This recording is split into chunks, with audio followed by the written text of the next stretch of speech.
whatever God is, the best element of him can plausibly be brought forth as a consequence of the manifestation of what's best in us. And that might be the willingness to sacrifice and the willingness to trust and the courage to love your neighbor, the courage to love your enemy. And this is a profound question. It's like, would reality shine a more benevolent face upon us if we were all as good as we could be? And that's the Christian idea. And I can't see that idea is wrong.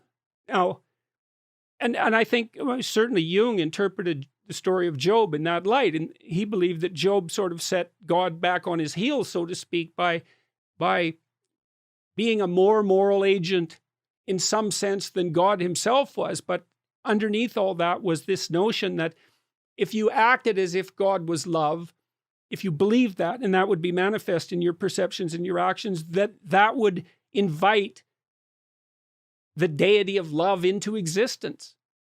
And that's true. You know that when you interact with people with love, and there's a tremendous courage in that, it makes the world a better place. And we don't know how deep that reaches.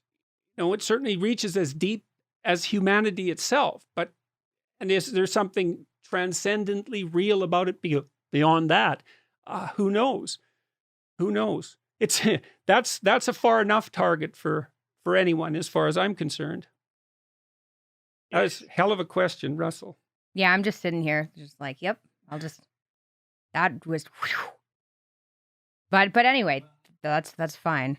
Not so much, because you said, before we did this podcast, we were talking about mentors, and you said that your one of the things that you've done is to pick someone to imitate and to pull yourself towards them by that process of imitation. And then when you got close, you pick someone else to imitate or to compare yourself with. Compare myself with, not sure, but it's the same thing.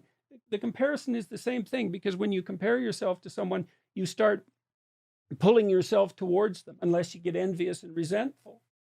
Yeah, before we hopped on the podcast, I was just talking about how I have, I consistently have, I'm getting a lot of opportunities with the podcast I have, but I consistently have my dad to compare myself to, which I think is fine, because I have something to aim towards and it's kind of something to get to. And that's what I've done throughout my life is, hey, that person's really smart and interesting.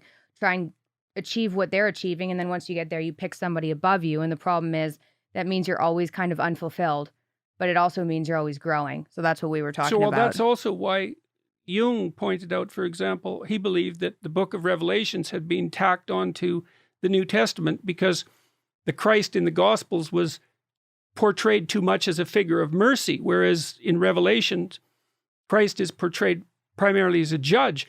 And Jung's explanation for that was that every ideal is a judge, and the ultimate ideal is the ultimate judge. And you could say the ultimate ideal judges your soul, and because that's virtually the definition of the ultimate ideal. And so the ultimate ideal is something transcendent and divine that judges your soul. Now, what that means about the way the universe is constituted, again, I have no idea, but the higher the ideal, the more severe the judge. That's clearly the case.